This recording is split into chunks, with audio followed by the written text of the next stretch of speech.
Welcome to the Successful Athletes podcast presented by TrainerRoad, where we interview successful athletes to make you a faster cyclist. And this week, we're joined by an Enduro athlete, different than many of the other podcasts we've done. I think this might be the first one, maybe the second one we've done on the Successful Athletes podcast with an Enduro athlete. But we're joined by Thorn Bickel, based out of, I think, are you in Salt Lake City, Utah? Is that right? Yes. Awesome. Thorn rides for Hammer Nutrition, Deity Components, Salt Cycles, which is a great shop out of Salt Lake City, super cool, and Suspension Syndicate. All of these things very important for all the things that you do to win an enduro race. We're going to talk about balancing not only the fitness side of training, but also the skills and the strength side of training. And we'll talk about your winning of a national championship at Colorado. So cool, up at Winter Park, Colorado. You won your division in the 50 to 59 age group, and you're 51 years old. So this is also, we're dealing with an athlete that you are not the typical enduro athlete that many people think of, which they tend to be kind of younger athletes that deal with that sport too. So we have so much to cover. But before we do that, Thorn, can you kind of give us some context on what enduro is? Like, what's the race format like? Just, we can start with that, the most basic of basics. Yeah, absolutely, Jonathan. Enduro is, it's a really, really fun discipline of mountain biking. So you're basically timed on the fun sections of the trail. You have to get yourself up to the top of the hill, and then enduro is generally gravity based. So your stages are usually, probably in the 5-minute to maybe 20-minute length of mostly downhill. And there'll be multiple stages for the day or for the event. And then they add up all of your stage times together, and whose ever time is lowest, that's where you finish for the event. But you do have to get yourself up to the top, and they're pretty generous with the amount of time that you need to get up there. So, you just kind of try to conserve your energy and save it for the racing part of it, the part that you're timed on. So it's you take your time within reason. You can't just lollygag all day. And if you have a mechanical, you definitely have to hustle to get your mechanical fixed in between stages. Yeah. But it's really all about the descents. Now, when you mention these stages that you're timed on, the descending part, the gravity-based part, it's extremely physical though, right? Like, and actually, we'll link down below to some videos that we have of me trying an enduro race, the Enduro World Series at North Star, and Richie Rude critiquing all of my lines, which you'll get to see me make terrible choices. But you'll hear my breathing during that. And as what I consider myself to be a fit cyclist, my just rate was entirely through the roof from pedaling, but also just the full body workout. So does it feel like a VO2 effort every time you do a stage? Is it that the sort of intensity? Absolutely. And that's by design. I mean, if you want to be up towards the front, you're going to be maxed out. And that's just kind of the way it goes with this sport. It's short though, so you have to kind of be able to know how to push through it. But it is tough. There are, especially on some of the longer ones. I know, well, earlier this year, I did a race down at Bootleg Canyon, and there was, I think, a 12-minute stage. And oh man, that is a long time to be going that hard. And I just remember I got this, but boy, that's 12 minutes of VO2 work. Oh man. Yeah. That's a lot. Yeah. So it is very physical. And plus, not only is it the pedaling aspect of it, you're using all the other muscle groups. So it's a full body workout because you're going over a lot of rough stuff too at the same time.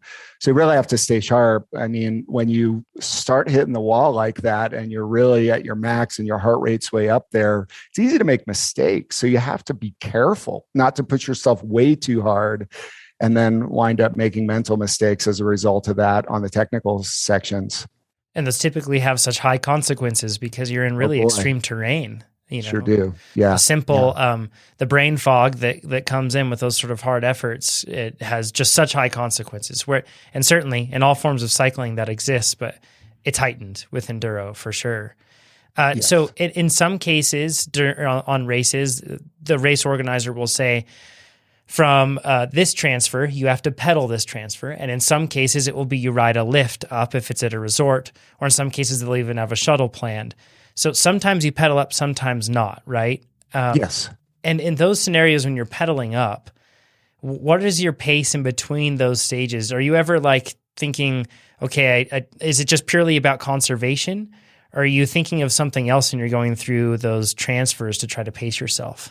Oh, that's a great question, Jonathan. Yeah. So for me, when I do the transfers, I kind of try to stay in that endurance zone as much as possible, and try not to really go over that too much, for energy conservation. And I just try to keep positive thoughts in my head. I love being out there and racing enduro, so that's easy, And one of the cool things about enduro is usually you'll have your competitors riding the transfer with you, and you kind of get to meet the guys, and that's kind of it's cool. Yeah. Yeah. Yes. So, yeah, there is kind of almost like a brotherhood with this sport. And I really do like that about the enduro discipline. That's a cool experience, pretty unique to what we experience on the road side at the very least. That's the road side's particularly different there. So let's get into talking about your background a little bit here. And sure. Let's talk about what in the world caused you. So you got into enduro in 2019 and then thought, I want to go to national championships the next year. That's a really high goal to set. Your goal was to go to national championships in 2020. What was your background like? And then what led you to set such a high goal so early on? My background, like my historical background? Yeah, in terms of athletic background. Yeah. Wow. Oh, it started a long time ago, back in the early 80s. I remember my brother coming home with these BMX magazines. I think BMX Action he brought one home, and we were looking at that and we were like, man, that's so cool. So we went out and tried to do some of the stuff in there on our bikes, and we quickly realized that, we need new bikes. So we scrounged up all of our money that we could and got ourselves some BMX bikes, and, started doing that and learning the tricks. And he kind of phased out of BMX and I stuck with it. And I really loved BMX, and I did pretty good with it back there. I remember I went to a race at Starlight BMX in Fairfax, Virginia, and I went there the first time, and I won my race. I was like, yeah. Oh, cool. Yeah. Yeah. And so I continued to do BMX a little bit longer. I did that for a few years, and unfortunately, it just didn't work out too good for me. I really wanted to be good at motocross, but I just couldn't get it together for some reason. So I stepped away from that, and I actually wanted to continue racing because it was just in my blood. I was just like, man, racing is, it fits the need for me. So I went out and discovered stand-up jet skis. Oh, cool. So yeah, so I did that for a couple of years, and I did okay, and there were some really fast guys in our region. So just an awesome experience racing that. Moving on from there, I did discover mountain biking right around that same timeline when I was kind of phasing out of the jet skiing. One of the guys that I worked with at the shop at the time, he's like, Thorn, you got to come out and mountain bike with us. And I was like, oh man, mountain biking, huh? So I did. He actually had a bike. It was an old Cannondale with that little head shock thing on it. Yeah. And yep. So I bought the bike from him, and the guys at the shop that I worked with at the time were really into racing mountain bikes. And so they're like, man, you got to come out and race with us. So I did. I came out and I did a race, and man, I didn't really understand how cycling was so different from motorsports. There's definitely a little bit more etiquette to it, where in racing, for motocross or for jet skiing, you are a lot more aggressive with your moves and everything like that on people, where there's a little bit more etiquette for cross country racing. I didn't really get that.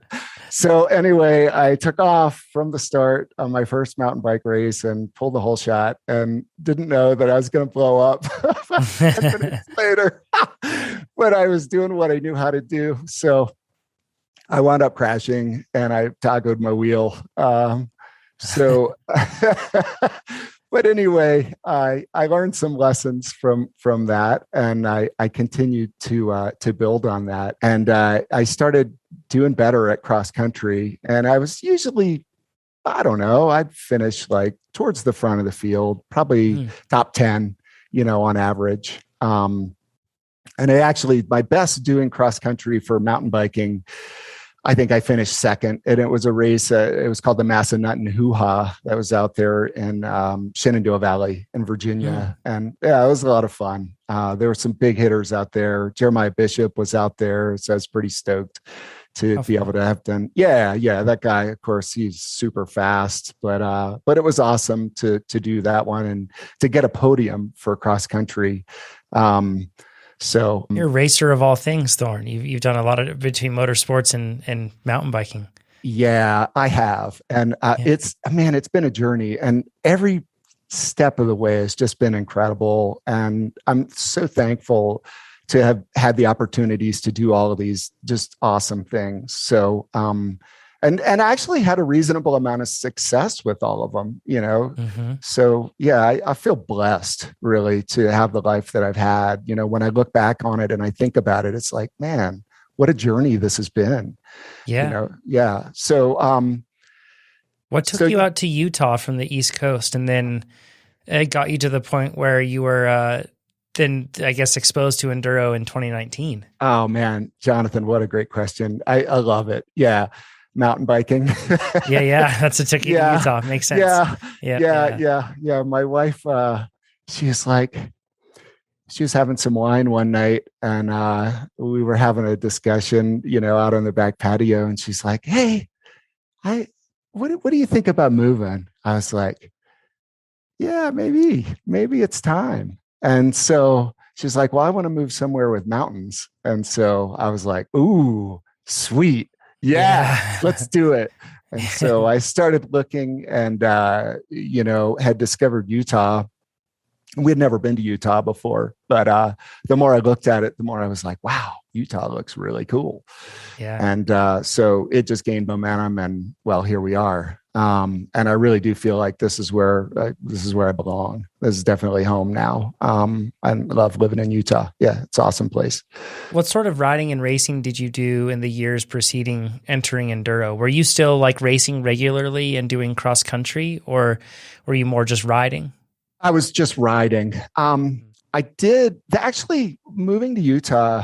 I didn't really feel the need to race. I kind of felt like that my needs were being met from just going out and riding. And I've met a bunch of great people, and it's just been awesome. I've just enjoyed it so much. I didn't really feel like I needed the pressures of racing. That being said, I did do the Lotoja Classic in 2008. Oh, on the road. Yeah. Yeah. How about that? Huh? Yeah. So my general manager at Lexus, Jim Brown, he had a Lexus team, which I work for Lexus, by the way. I've worked with them since 92, and it's been great. I trained with those guys. They had a team, and there was probably about 12, maybe 15 people on the team. And they trained every day. And so that was the kind of closest thing to actual cycle training that I had ever done in my career. The rest of it, I just kind of rode and just kind of wung it, I guess, if that makes sense. So that was my closest thing to structure. And we had a great day. On the day of the Lotoja, I felt good. All the preparation was there, fueled right on the day. And I did that time trial. So we did the fun ride part of Mm-hmm. it. So we weren't actually racing. I didn't have a license or anything like that. And the biggest thing was just to finish together and just to finish, Sure. which by itself is an accomplishment. But there is a King of the Mountain still for that division, which is the third significant climb. I think it's about 1,500 feet, and I think about 5 or 6 miles. Mm-hmm. So, and about 100 miles into the 206. So I actually went for it on that climb. I was feeling pretty good.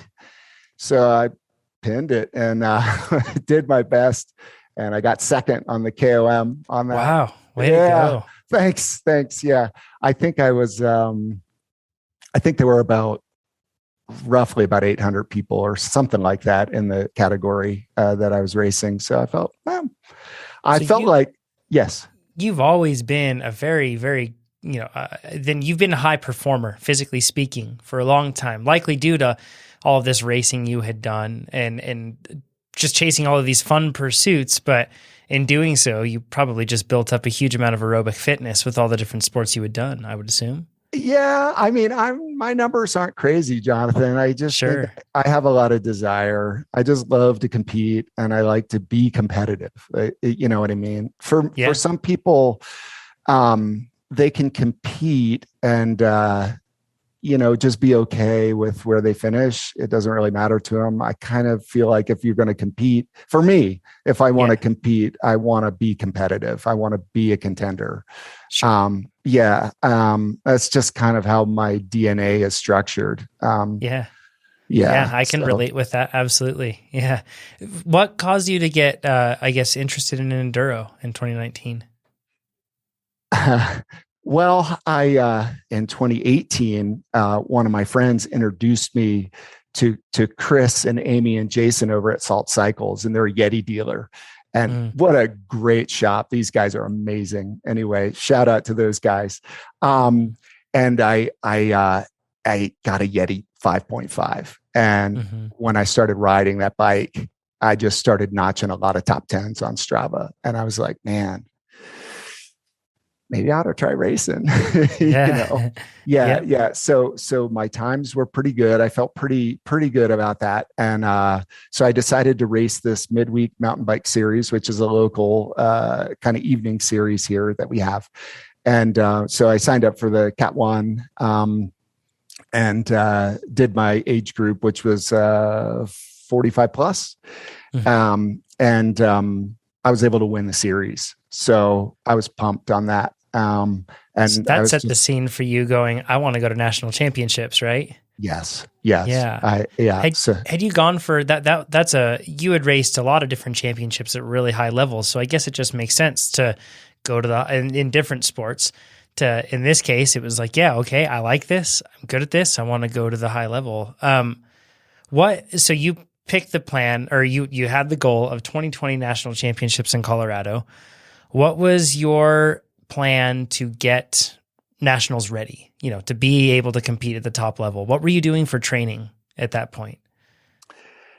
Yeah. Well, I was riding as much as I could, as much as my schedule would permit. Here in Utah, or northern Utah anyway, it snows a lot and it gets really cold, and I don't really like riding out in the cold all that much. It's just not really my thing. And I had the kicker already, the Wahoo snap, and I had been using that with Brand X for a while. Yeah. So, and while I thought Brand X was pretty cool to go on there and ride with other people and ride with my friends, and they did have some structured workouts that you could do on there, man, it just didn't quite work for me. So then I started looking around to try and find I guess a better way to train. And by the way, you'll love this, Jonathan. I'm a student of Lee McCormick. Oh, cool. There we go. Yeah. Lee likes bikes. We've recorded various podcasts with him. He's a fantastic skills coach. Yep. Yeah. He is my sensei. Yeah. Shout out to Lee. Lee, you're awesome. Yep. And he's obviously been part of my program as well. Him and Coach Kevin both are amazing. And my my skills just went through the roof after I met Lee and Kevin. So anyway, I was looking for podcasts with Lee to kind of learn more from him. And I discovered TrainerRoad. He was on your podcast. Yeah. Awesome. Yeah. So I was like, well, what is this TrainerRoad? And so I started looking into it. And well, the next thing you know, I was signing up for TrainerRoad, and I got a program together. I did the mid-volume gravity, and I started doing that in December of 2020. December of 2020, and I just continued to build on that. Let's talk about your starting point there. I'll give everybody kind of like some ideas in terms of the numbers. So, granted, every power measurement device or every device is slightly different, and you transitioned throughout the process of training from a kicker core to a standard kicker. Maybe about 20 watts difference is what you were thinking might exist there. So you did your FTP test originally at 247. That was in 2020. And then you got up to the point where with that device, you were up to 305. But then once you switched devices, it knocked you down the peg 20 watts, which is always tough on the ego. But then again, you're still doing the same amount of work you were doing before. It's just a different number assigned to it. Yeah, that's right.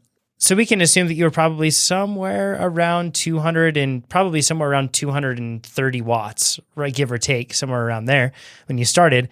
And that puts you roughly somewhere around 2.7, I think, watts per kilogram for where you were at, because you were weighing 90 kilograms or about 200 pounds at that time.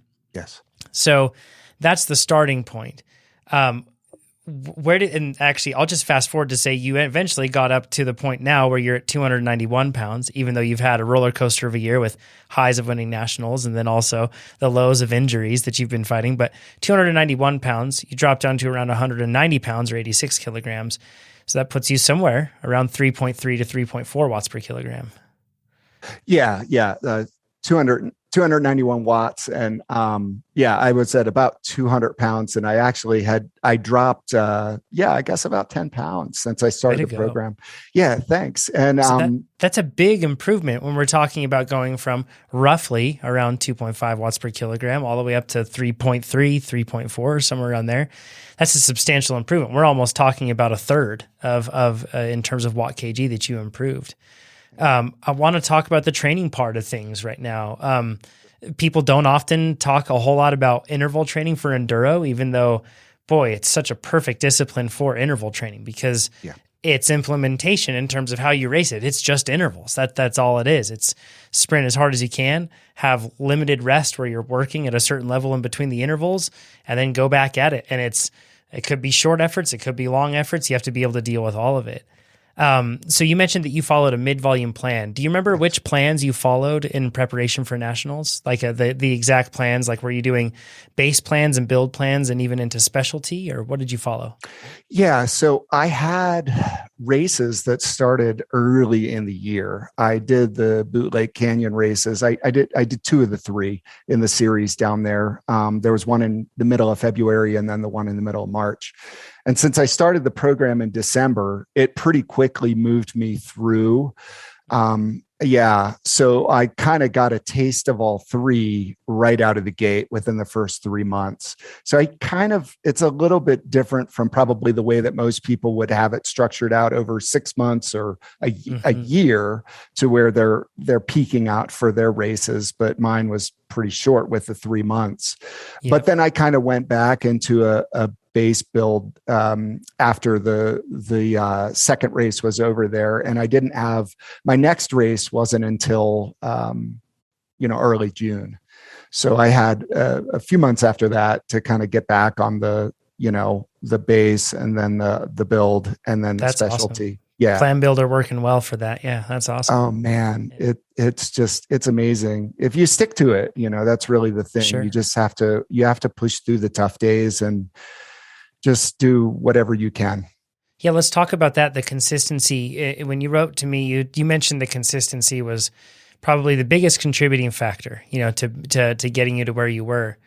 What did you do to maintain consistency? I I believe you're an analyst for Lexus. Is that correct? No, I'm actually a diagnostic specialist. So does that mean you're pretty, like, you're on your feet and stuff at work?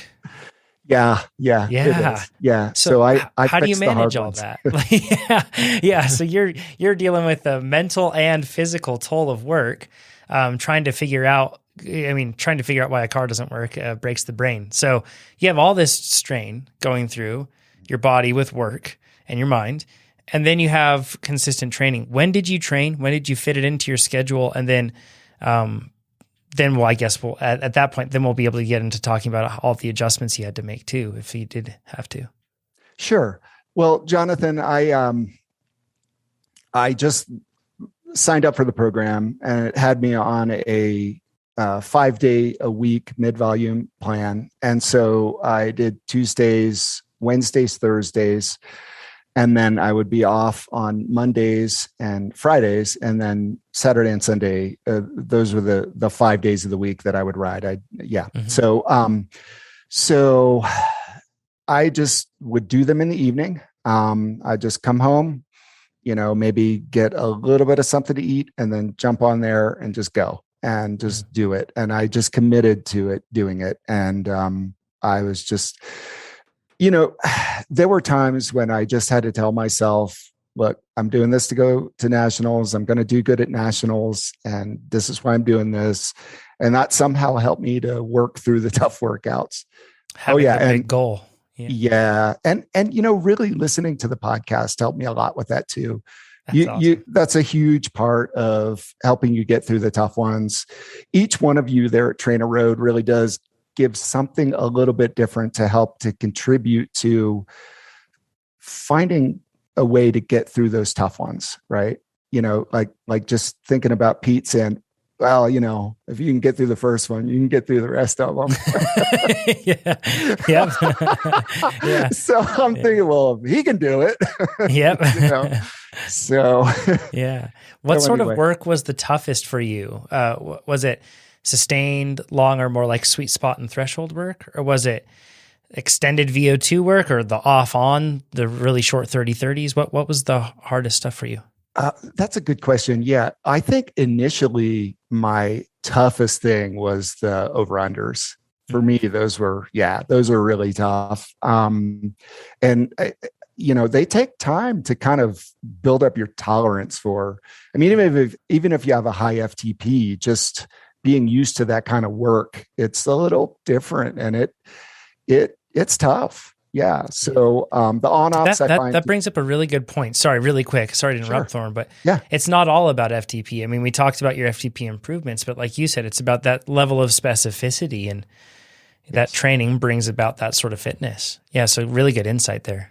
Yeah. Thank you. As far as, I think racecraft is really important too. Just, you have to understand the discipline that you're racing, and you have to apply your skills towards it. Like, that's really key. Just knowing this is what I'm really good at, and then applying that towards what you're trying to accomplish. And if you can put that together, and you can have a reasonably good amount of fitness, you can win, or you can do really well. Sure. I believe that wholeheartedly. How did you get better at over-unders? Was it just simply doing more of it, and then you got better? Was it fueling better? Find any mental tricks for holding on? Man, I think you just have to embrace the pain. Yeah. you do. It's painful. But you have to have the desire, right? You have to have a goal. That's the thing. If you're goal driven, you'll find a way to work your way through it. They hurt at first, but then you get used to how they feel, and you will be able to get through them. I think that is the key. You got to have the carrot out there for yourself. Yeah, absolutely. What sort of work were you best at? Like, naturally, where you just felt like, oh, I like these intervals. If I have to have intervals today, these are the ones I want. Endurance. No, I'm just kidding. Amazing for an enduro racer. Yeah. No, I think the on-offs, I feel like I'm the best at the on-offs. Yeah. And it makes sense with the sort of things you've done your whole life, right? In the sense of BMX to motocross to jet ski racing to all the different things that you've done. Those are very on, off sort of efforts that you do throughout the entire activity, however long it may be. Let's talk a little bit about the skills side of things. You mentioned that you'd worked with Lee and he really leveled up your skills, but how much time did you dedicate to building your skills on the bike, your technical riding skills amidst all of the training you were doing? Well, it's a never-ending journey with technical skills. You know, and the bikes are so good right now. But just as much time as I could. You know, I mean, obviously I committed to doing the 5 to 8 hours a week of TrainerRoad training, which was, you know, at times difficult to get through. But I would try to get out at least 1 or 2 days a week to ride, you know, outdoor, just to work on skills. And that didn't always happen. You know, this has been an interesting year for me. I haven't not done as much of that as I would like to have. Mm-hmm. When I kind of started out on this journey this year, I kind of visualized it to be a little bit different, but I've been consistent with the trainer, but I haven't been as consistent with the outdoor rides. I did get a power meter for my bike. I actually got 3 power meters now. It's kind of funny. Those things are addicting. Once you have one, you want another one, and you never want to be without them. Yep. That's right. Yeah. So that's a metric there that's just very valuable for training. So kind of waiting to get the power meter, and then, you know, parts have been really difficult to come by these days. But yeah, so I kind of limited myself a little bit to the indoor training, which my friends, Thorn, when are you going to come outside and ride? You know? Yeah. What are you doing? Yeah. You're just building fitness. You're just smacking them down is all you're doing. You got the skills already in place, right? What about the strength side of things? Do you donate or dedicate any time to strength training? I do. I have a rip row that Lee is designed, and that thing works awesome, and it targets very specific muscles and patterns. So yeah, another shout out to Lee. The rip row is amazing. I feel like it's a great tool. And that's really it. I do some stretches, and I do some rip row, and I do skill work on the bike. Awesome. So Nationals 2020 was canceled, and you had to deal with kind of like an ebb and flow for a while in terms of whether it would happen or not, leading all the way into 2021. So was that discouraging for you, and how did you manage the psychology of suddenly this big goal that was getting you through all of your hard workouts? And not only was it distance, but it was also, you didn't know if or when it was going to happen. How'd you navigate that mentally? Well, it was tough. I mean, anybody that was planning on going to nationals can definitely kind of relate to that, because it is a big goal, and you have to put a lot of effort into getting yourself prepared for doing that. And so when they canceled it, it was kind of like, oh man, you know, but then I did have some other kind of local events that I was able to do, thankfully, through the whole, you know, first year of COVID, and that helped. Man, it was tough. Yeah. But, you know, you just have to accept it. It's out of your control, and just go, well, it wasn't meant to be. So I just need to keep on my program. I'll just have to put it on hold till next year, keep working at it. And hopefully next year they'll have it. And if they do, awesome, we're going. If not, then, well, again, out of my control. So do you still have that carrot for those hard days? Was National still the carrot for you? Did you have to find a substitute motivation, so to speak? Yeah, Nationals was kind of out of the picture at that point. I mean, after they said that they weren't going to have it, I just started focusing on my other events, and got it. And yeah, and just going out and having some fun rides, and just, you know, making the most of it. A much needed reset for you too, to be able to do that. When you carry on, you extend something that was supposed to be, you know, 6 to 9 months, something like that, and then you carry that out across 2 years. That's tough. That's really tough. Yeah. So let's talk about nationals. specifically, did you do anything unique to prepare for this event in terms of your equipment, nutrition, race recon? There's so much to cover. Let's start with equipment. Did you do anything unique to prepare for the course? Yeah, I did. I don't usually run heavy casing tires. I usually run exo casing Maxxis tires. And because I'm a big guy, but I'm more of a finesse rider. I'm not a smasher. I don't smash into things. I like to kind of keep the bike light over the rough stuff if possible, right? And sometimes it's unavoidable. And so I run an aggressor out back, and I switched from an exo to a double down for nationals because I was worried about popping it. I was not going to get a flat tire that was going to ruin my chances at potentially winning.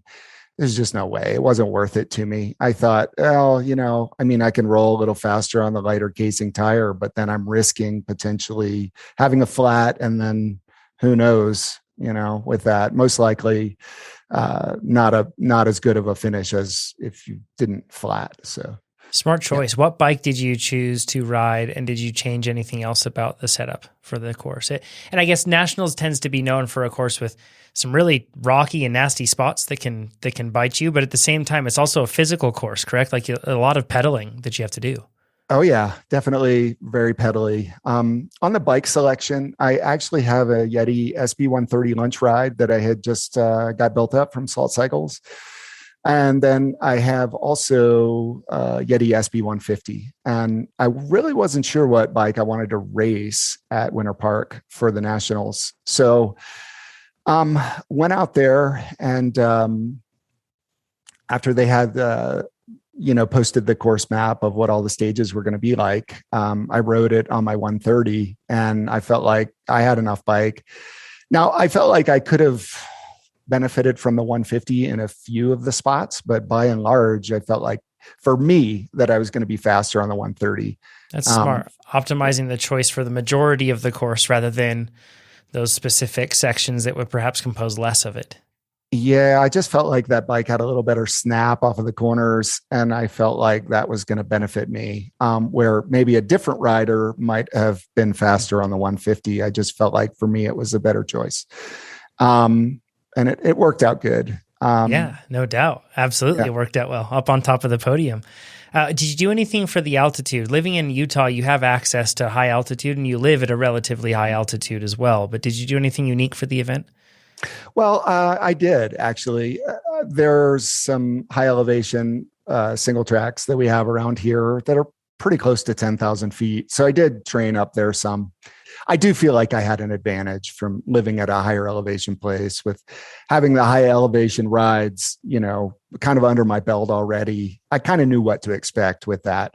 Because Winter Park, base elevation, 9,000 feet, man. People that come from sea level, it's a shocker to some of them. Oh yeah. Yeah. It's you tough.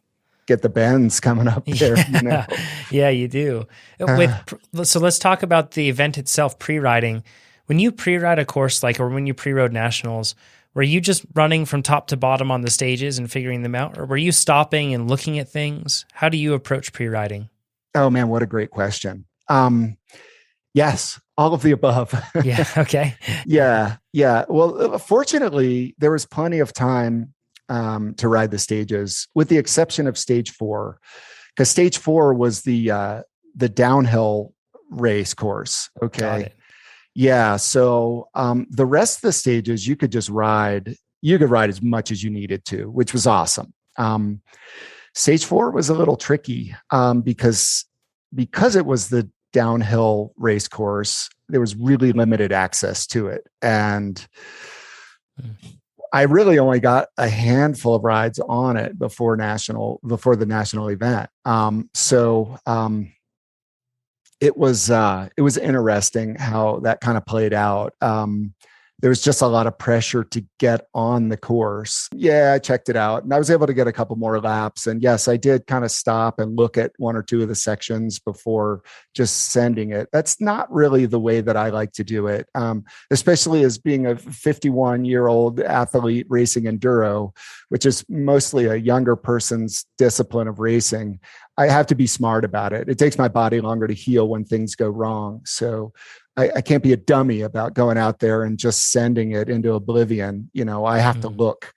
And if I look and I'm comfortable with it, I can go pretty fast. But if I am not comfortable with it, I'm going to slow down or I'm going to stop and check it out. That's just, sure. Yeah, that's just how I do it for me. That's smart. Yeah. In this process, are you worried at all about wasting too much energy for your race? How do you balance the energy from pre-riding, energy expenditure from pre-riding for the race? Well, you've got to pre-ride. I think it's crazy to not pre-ride. I didn't pre-ride Fierce Tears and Beers. Yeah. There's too much.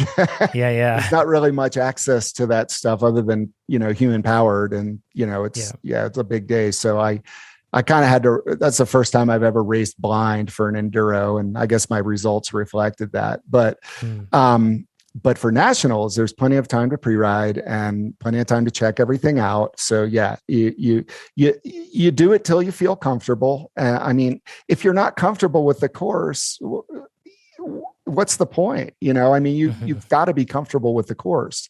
And so I did. I had enough to make me comfortable with everything. And then I'm out at that point. I'm going to take some rest and then, just prepare for race day. So what was your nutrition like the day of the race and maybe even the night before, if you were doing anything special with your nutrition? Yeah, that's a great question. I really have a sensible kind of whole food diet. I eat a lot of fruits and vegetables. I eat a lot of chicken and pastas and rice and potatoes. That's really what I eat. So I have a good balanced diet, getting those macros. And as far as fueling on the bike, for my kind of shorter events, usually we'll just eat gels. If they're longer duration events, then I'll use the liquid fuel. I like, so I use the hammer gels for the shorter ones, and then I use Perpetuum and maybe a combination of hammer gels with for the longer events that are more than 2 hours. Sure. Yeah. So in this case, in the morning, what did you have prior to the morning of winning your national championship? What did you have for breakfast? Oatmeal. Oatmeal. Yep. That's what I have every day. I don't really subscribe to changing up your diet for the day of. That's an interesting thing that a lot of cyclists do. And it's kind of a head scratcher. Because they say don't ever change up the way that you do things for race day, but a lot of people do that. It's interesting, isn't it? Yeah, it's true. Absolutely. Yep. They have a race breakfast that they don't eat except for race day. And you can learn a whole lot by experimenting outside of race day with that breakfast. Yeah. So for me, it's just normal, what I normally do anyway. And that's what I did for race day. What did you take on the bike for nutrition in this case, with the transfer stages allowing you time to eat? And certainly you don't eat anything during the stages. Right. The intensity is far too high. Yeah. But what did you bring with you on the bike? Hammer gels.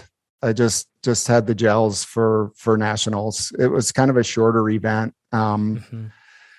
Yeah, I think all my combined times for the stages were, I think, a little bit under 22 minutes, if I can remember correctly, for that day. And how long was the day in total for you on the bike, including the transfer stages? Well, we spent a lot of time waiting to drop stage 3. I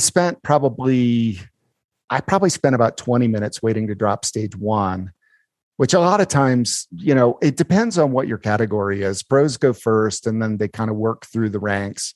And since I'm in one of the older, even I'm Cat 1, it still takes a while to get back to us. So on certain races, you might be up there for over an hour waiting to go. So you kind of want to make sure you can stay loose and stay warmed up. But how do you do that? It's got to be tough. Well, you don't want to, it's kind of a balance because that's a great question. It's tough because every event is a little bit different with this type of racing. So if you can start later for your transfer to get up there, that's probably more ideal, to where you might be up there for 5 or 10, maybe even 15 minutes before you drop. If you wind up being up there for 30 minutes or longer, then I don't know, calisthenics, or I usually just ride my bike around a little bit to try and loosen up. Yeah. Maybe do a couple of drills or something just to kind of try and get ready. And even just get psychologically ready. That's sort of a big break, can be pretty tough, right? Yeah. How did you, so you mentioned that I believe you had a crash in pre-riding or just leading up to the event, that ended up doing something to your ribs. You didn't know exactly, you probably didn't want to know what happened. But so you had pain from that, pain in your ribs, which when you're doing enduro, it's jarring, extending, and doing all these things, plus breathing extremely hard and being at high elevation. Worst case scenario for a broken rib or something like that. But did you have other setbacks at all that you focus, even if it's like a psychological setback where you took a wrong line or anything else? And how did you rebound from those across the ebb and flow of the day? Yeah. Well, I don't know exactly what I did to my rib, but yeah, I did. When I was warming up on the day of the race, I could feel something in my side popping as I was warming up. I was like, oh boy. Gosh. I had to just decide. I'm like, well, I got this. I'm going to push through this. And in fact, I took a little video of myself on the way up in the gondola to stage 1. And I was like, it's going to be a good day, and just keeping those positive thoughts in my head. Hey, I'm going to do my best. I'm feeling okay. I feel good on the bike, and I feel like that was helpful to just remain positive through that, even though it wasn't necessarily a positive thing to have a situation like that, for a big race. What crucial things did you do right that you feel like got you the national championship? I believed in myself. I believed in my program.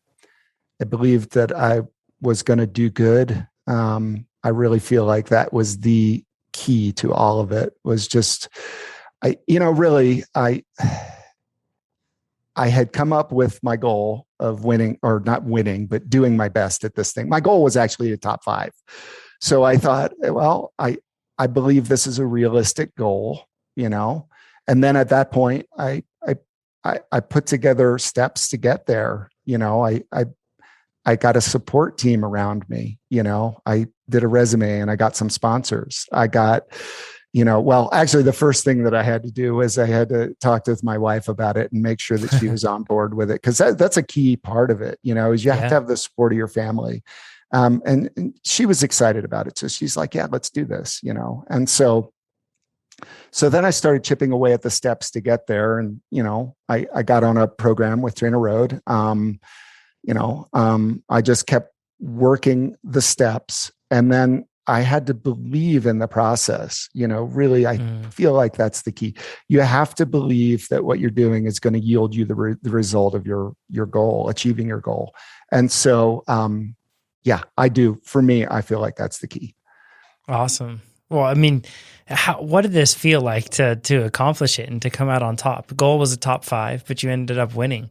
What did that mean to you? I mean, once again, you aren't a young athlete in this sport, right? You're in your 50s, so it's not like this is like, career shift, and now you're going to become a professional enduro racer. But that does not mean that it means any less to an athlete to accomplish something like this. So what did it mean to you?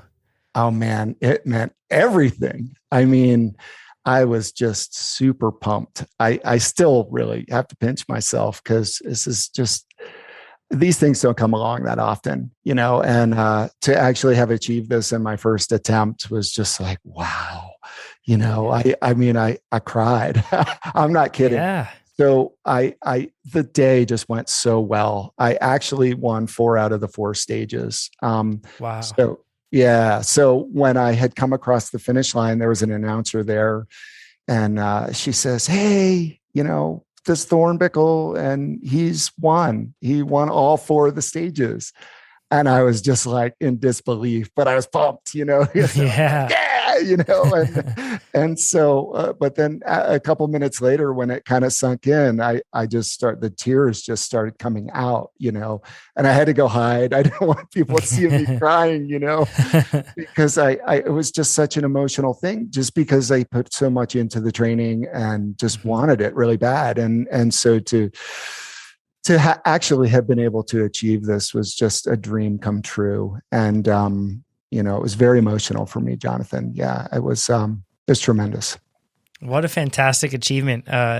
Thorn, you're a great example for all of us of setting a lofty goal and then breaking it down into achievable steps and then just sticking to that and believing in it. I'm motivated to recommit myself to all the goals that I have just based off of hearing your story. It's awesome. So, Thorn, if people want to get in touch with you, what's the best way for them to do so?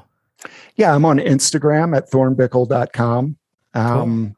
Yeah. And if it's all right with you, I'd like to give a shout out to my sponsors. Oh, please do. Yeah. Yeah. Hammer Nutrition. These guys are amazing. Yeah, you can, if you go onto my Instagram and look at my profile page, you can get a reference code there. And if you go on and make an account with Hammer Nutrition, they'll give you 15% off on your first order. That's cool. Yep. Also, shout out to Deity Components, just beautifully crafted components and accessories. Check them out, deitycomponents.com.